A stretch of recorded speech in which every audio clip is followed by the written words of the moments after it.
tidak diperlukan lagi seperti itu.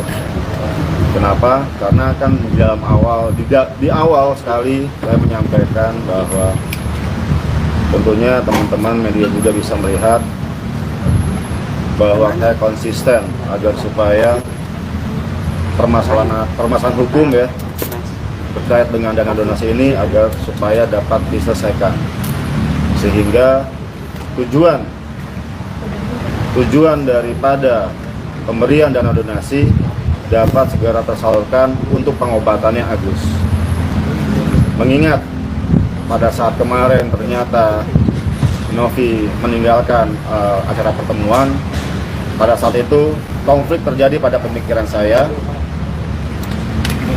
yang menyebabkan saya melihat bahwa tujuan saya memberikan bantuan hukum sudah tidak tepat lagi seperti itu. Bang, berarti itu alasannya sebelah pihak atau sebelah Bang? Itu adalah sikap dari saya sendiri selaku advokat. Saya mengambil sikap untuk mengundurkan diri dan tidak menangani kasus ini lagi seperti itu. Oh, reaksi tapi apakah setelah itu ada komunikasi juga? Per hari ini tadi kita baru menjalin komunikasi. Setelah saya mengirimkan surat pengunduran diri saya kepada Novi melalui kurir dan juga WhatsApp seperti itu. Bang, terlihat kemarin sempat jabat tangan dengan tim kuasa para Abang ingin bergabung ke sana atau seperti apa mungkin Bang? Saya tujuan yang berjabat tangan karena di sini saya mengucapkan perpisahan kepada mereka dan saya mengucapkan permohonan maaf saya kepada Agus. Saya bilang, Agus minta maaf, saya sudah berjuang agar supaya kamu dapat pengobatan, akan tapi saya tidak bisa laksanakan itu. Apapun itu namanya, karena saya melihat di sini tujuan utama donatur memberikan donasi itu adalah untuk pengobatan Agus. Itu tujuan utamanya. Terdapat ada pendapat-pendapat sehingga akhirnya bergeser tujuan donasi tersebut yang membuat saya berpikir adalah variabel pertimbangan saya dalam mengambil sikap bahwa setelah melihat polling, mungkin per hari ini donatur yang menyatakan sikapnya itu kurang dari 10%. Sehingga tentunya saya meyakini bahwa 90% donatur masih menginginkan donasinya itu untuk Agus. Walaupun ada kolom yang menyatakan bahwa donasi Agus hanya berapa juta, 2 juta kalau nggak salah, yang dikembalikan kepada donatur itu sebesar 35 juta, dan yang untuk dipergunakan untuk penerima manfaat lain itu sebesar 125 atau 124 juta. Akan tapi ada 90% yang tidak memilih. Ini yang menyebabkan saya berpikir bahwa variabel dalam polling itu seharusnya tidak menjadi satu bahan pertimbangan utama. Begitu. Bang, klausul yang dibuat itu mungkin dari abang sendiri atau dari pihak Novi atau dari bersama tuh Bang? Baik, bisa saya jelaskan ya. Pada saat saya percakapan dengan Bang Farhad, dia menyampaikan, Mas tolong buatkan aja Mas draftnya, biar nanti kita pada saat ketemuan kita nggak usah banyak berdebat dan diskusi. Kita udah sama-sama sepakat. Oh ya, oke, siap. Saya buatkan itu. Saya minta staf kantor saya untuk membuatkan, saya revisi, dan lanjut saya kirimkan ke grup WhatsApp. Saya kasih quote, mungkin kalian bisa lihat dalam, saya sudah sampaikan itu, agar supaya dapat dipelajari ya, draft tersebut. Yang isi dalam grup WhatsApp tersebut adalah ada tim kita ya, ada Novi, ada Gary di situ dan yang lain-lain. Selanjutnya beberapa saat lah ya, ada percakapan di mana terdapat poin-poin yang tidak disampaikan dalam percakapan di grup WhatsApp tersebut. Setelah revisi terakhir, saya konfirmasi lagi dan akhirnya sudah oke, sudah aman. Dan selanjutnya saya kirimin lewat WhatsApp ke Bang Farhad. Seperti itu. Berarti memang Teh Novi tahu dan setuju perihal draft tersebut? Tentunya itu merupakan ya SOP yang saya lakukan ya sejak saya jadi advokat tahun 2000 sampai dengan saat ini. Tidak ada satupun ya produk hukum yang keluar dari kantor hukum saya yang saya tanda tangani tanpa sepengetahuan dan persetujuan dari klien. Abang sempat tanya bang, kenapa Novi kemarin begitu saja? Kenapa? Sempat nanya ke Novi kenapa melakukan aksi? Setelah pasca Novi walkout, Om sempat WA Tidak ada komunikasi. Kalau Novi setuju, kenapa Novi walkout bang? Jadi terdapat kondisi-kondisi yang membuat akhirnya Novi walkout dari pertemuan tersebut. Apa merasa terintimidasi kan karena kan kita melihat situasi kemarin seolah-olah Teh Novi ini diintimidasi oleh beberapa pihak yang Saya pikir tidak ada intimidasi di sana karena itu diskusi yang saya lihat masih tetap wajar walaupun sempat itu sudah kita lihat Bang Farhad agak sedikit naik akan tapi karena ada triggernya tapi itu pun menunjuk ke Gary bukan ke Novi. Disampaikan pada saat itu, wah ini kamu yang ininya yang apa namanya dia bilang apa ini orang baik dia nunjuk saya juga Bang Farhad nunjuk saya tapi nunjuk ke saya lah kamu orang baik kamu nggak benar nih nah, gitu. Itu jadi pada saat itu Bang Farhad menunjuk Novi menunjuk untuk orang baik nunjuk saya juga makanya waktu itu saya nggak reaksi karena ucapannya Bang Farhad begitu. Bang, sebenarnya posisi Gary ini sebagai sahabat Novi atau pengacara Novi atau seperti apa sih bang? Sepengetahuan saya kalau Gary itu memang itu pelaksana tugas ya di yayasan begitu. Ya, terdapat ketidaksepahaman itu wajar, tapi kita di sini mengutamakan solusinya seperti apa. Kita menyikapinya bagaimana, ya? Karena dalam membuat satu pertimbangan, apalagi merefleksikan kepada suatu sikap, itu pastinya banyak kita mendapatkan satu masukan sana, masukan sini, pertimbangan sana, pertimbangan sini, tapi akhirnya kita konklusinya seperti apa?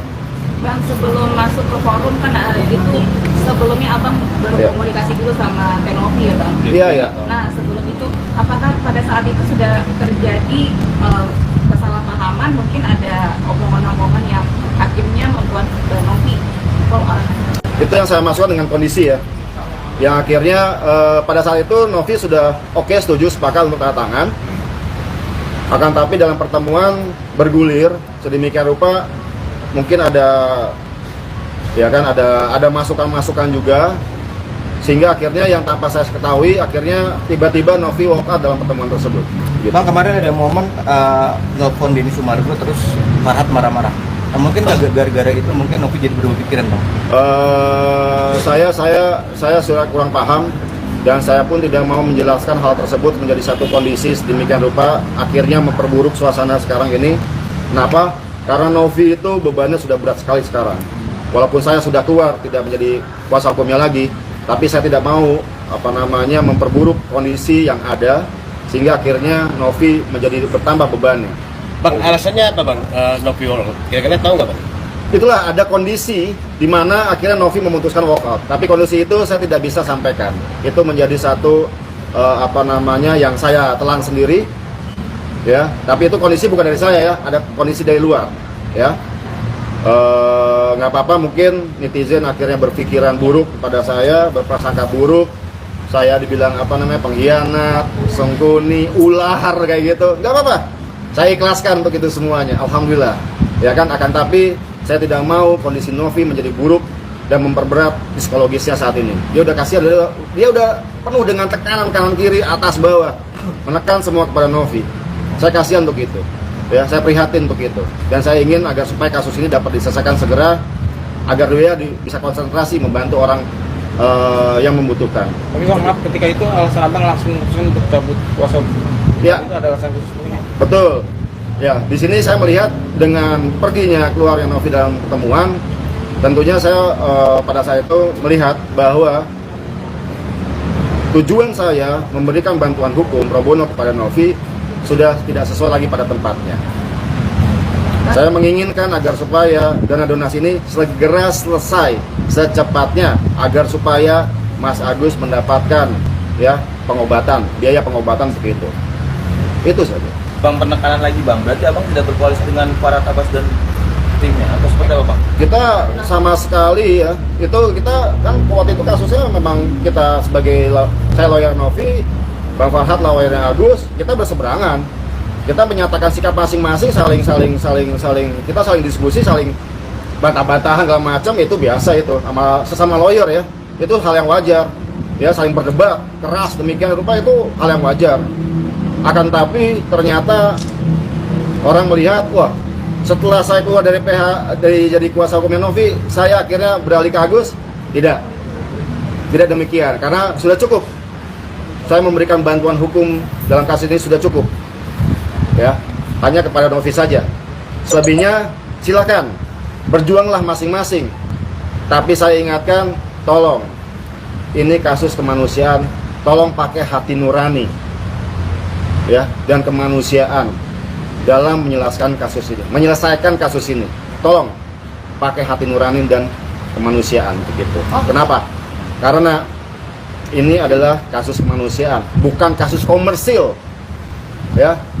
Bukan kasus komersil ini. Dan saya tidak harapkan tidak dikomersialisasikan. Tolonglah pakai hati nurani, pikiran yang jernih, alasan kemanusiaan yang utama. Supaya apa?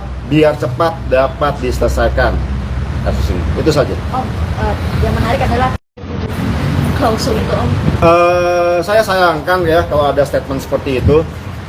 Karena mungkin di pasal 3 itu poin 1 atau berapa? Ada yang bawa ininya nggak? Saya lupa itu. Mana ada yang bawa nggak itunya? Coba ini.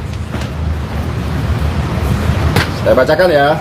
Klausul yang dipakai bagian Klausul apa? Langsung aja. Jamin langsung klausul yang di ini. ya, klausul aja Om. Oke, pertama. Nah, 3.1. Apabila seluruh dana donasi yang dipergunakan untuk biaya pengobatan mata dan luka bakar pihak pertama telah habis terpakai dan selanjutnya diperlukan dana lanjutan, maka pihak kedua akan melakukan penggalangan donasi lanjutan sesuai dengan ketentuan undang-undang dan peraturan yang berlaku. Di sini membuktikan Novi itu sungguh-sungguh buat bantu Mas Agus. Ya. Ini pasal ini pembuktian Novi itu sungguh-sungguh. Ya. Jangan sampai, karena bagaimanapun dia pihak yang bertanggung jawab menginisiasi. Misalnya nanti misalnya ada donasi 1,3 M atau something itu habis, apabila diperlukan, Novi dengan yayasannya bisa menggalang dana lanjutan, walaupun dengan adanya polemik seperti ini. Ini membuktikan, ya, hatinya Novi itu bagaimana ke Mas Agus, seperti itu. Ya, walaupun dia udah sedemikian rupa lah, dihujat sana sini, netizen dan donatur segala macam, menggiring opini negatif kepada dia, maka ini saya cantumkan di sini. Ini sebagai bentuk, ya, sebagai bentuk ketulusan hatinya Novi. Berarti memang benar pure semua itu atas inisiasi dari Novi terkait klausul itu ya Om. Ini saya yang buat, saya sampaikan ke Novi seperti itu. Sepenuhnya saya yang buat Dan disetujui sama dan disetujui oleh Novi. Mungkin nggak Om, Novi itu berubah Ini pikiran? itu pertama. Yang ini pertama ya. Terus yang itu kita jamin ke pasal 4 yang katanya ada sampai 7 turunan gitu kan. Ya, saya bacakan pasal 4. Bahwa kesepakatan bersama ini tidak akan berakhir dan atau dibatalkan dengan permintaan salah satu pihak. Akan tetapi harus dengan kesepakatan dan persetujuan tertulis para pihak. Serta tidak akan berakhir dengan meninggalnya salah satu pihak. Akan tetapi diteruskan dan wajib dipenuhi oleh para ahli waris atau penerima hak masing-masing. Klausul seperti ini itu adalah klausul yang sangat wajar sekali kita cantumkan. Sesama advokat pun sudah sangat memahaminya, bahwa karena ini adalah perjanjian di bawah tangan. Ya, perjanjian di bawah tangan ini resikonya adalah wajib dibuktikan di depan pengadilan. Ya, kecuali akte berbentuk akta notaris, itu tidak perlu lagi dibuktikan kebenarannya di hadapan pengadilan. Sehingga apa? Apabila ada terdapat salah satu pihak, ya, akhirnya yang meninggal dunia dan masih terdapat sangkutan uang dan permasalahan uang di sana, maka perjanjian ini tidak akan berakhir. apabila salah satu pihak meninggal dunia. Dan perjanjian ini tidak dapat dibatalkan begitu saja, ya. Tapi dengan kesepakatan para pihak. Ini adalah satu bahasa dan kalimat